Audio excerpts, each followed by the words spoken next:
Basically हमारी दुकान में 2 तरह की दवाई हैं, एक है जेनरिक दवाई, एक है एथिकल दवाई। जेनरिक दवाई वो हैं जो डायरेक्ट मैन्युफैक्चरिंग कंपनी से हमारे पास आ रही हैं, बीच में कोई बंदा नहीं है। मैन्युफैक्चरिंग कंपनी डायरेक्ट हमारे को होलसेलर्स को बेचती है और उनको हम बेचते हैं आगे। जेनरिक दवाई हमारे को थोड़ी सस्ती आती हैं। एथिकल दवाई जो है वो पहले मैन्युफैक्चरिंग प्लांट से जाती है कंपनीज़ के पास, कंपनी फिर उनको हमारे पास बेचती है, उनको कंपनी प्रमोट करती है, प्रमोशन में पैसे लगते हैं, वो दवाई थोड़ी सी महंगी होती हैं। तो हमने सीखा जेनरिक दवाई सस्ती होती हैं, एथिकल दवाई महंगी होती हैं, ठीक है। 90% दवाइयाँ जो हमारी दुकान में हैं वो एथिकल दवाई हैं, जो महंगे वाली बताई मैंने, ठीक है। अब दूसरी बात, जो जेनरिक दवाइयाँ होती हैं जो बेसिकली थोड़ी सस्ती होती हैं, उनको हम याद करते हैं उनके सोल्ट नेम के हिसाब से।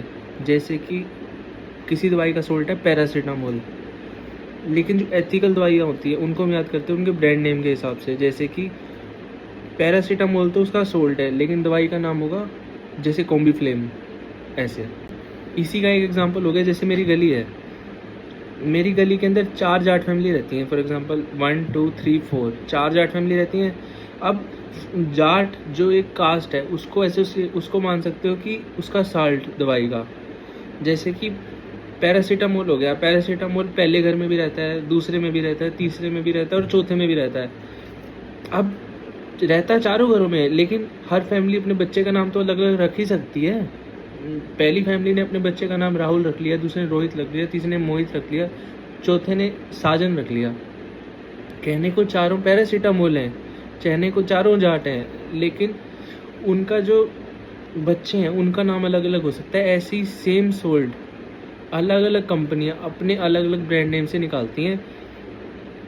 जैसे कि पैरासीटामोल हमारे पास मेलोनेक्स प्लस के नाम से भी आ जाएगी, लोक के नाम से भी आ जाएगी।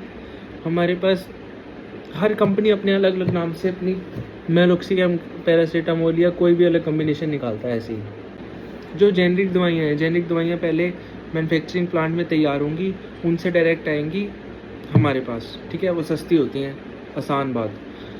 जो एथिकल दवाइयाँ होती हैं वो पहले जाएंगी कंपनी के पास और कंपनी से आएंगी हमारे पास। कंपनी के अपने कुछ खर्चे होते हैं जिनकी वजह से वो दवाई हो जाती है महंगी, ठीक है। वो होती है एथिकल दवाई।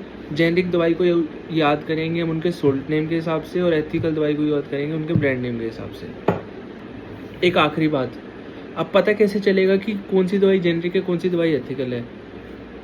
जेनरिक दवाई जो होती हैं वो मैं लिमिटेड ही कंपनियों से परचेज़ करता हूँ। मैं अपनी दुकान में 5 से 7 सिर्फ जेनरिक कंपनियाँ रखता हूँ, बाकी सारी एथिकल हैं। अब जेनरिक कंपनियाँ मैं बता देता हूँ कौन कौन सी हैं, गिनती के 6-7 याद कर लेना, मेरे पास तो वही हैं। हर दुकान में जो एथिकल जेनरिक का मिक्स काम करते हैं उनके पास थोड़ी बहुत ही जेनरिक होती हैं, बाकी सारी एथिकल होती हैं।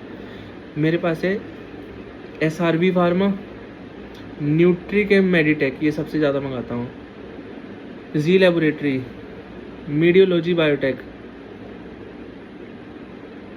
4 याद कर लेना, बाकी SSS फार्मास्यूटिकल से भी मंगाता हूँ। मेन ये 5 बहुत हैं। एक चीज़ और कि जो जेनरिक दवाइयाँ हैं वो कुछ एथिकल कंपनीज़ की कॉपी भी होती हैं। जैसे कि वाइटामेच के सेम नाम की कॉपी विटामेच, टॉपी की और सेम नाम की कॉपी टॉप केयर। तो मतलब जो दवाइयाँ तुम एथिकल में देखोगे ना, उसी की सेम कॉपी तुम्हें जेनरिक दवाइयों में मिल सकती है। वो बाद में समझ आ जाएगा कैसे होती हैं। मेन ये याद कर लेना कि 5 कंपनियाँ कौन कौन सी हैं जिनका मैं जेनरिक का काम करता हूँ, आगे सारी कहानी समझ आ जाएगी। मैंने साथ में पेज पे लिख के PDF बना के अटैच कर दिया, वो भी देख लेना।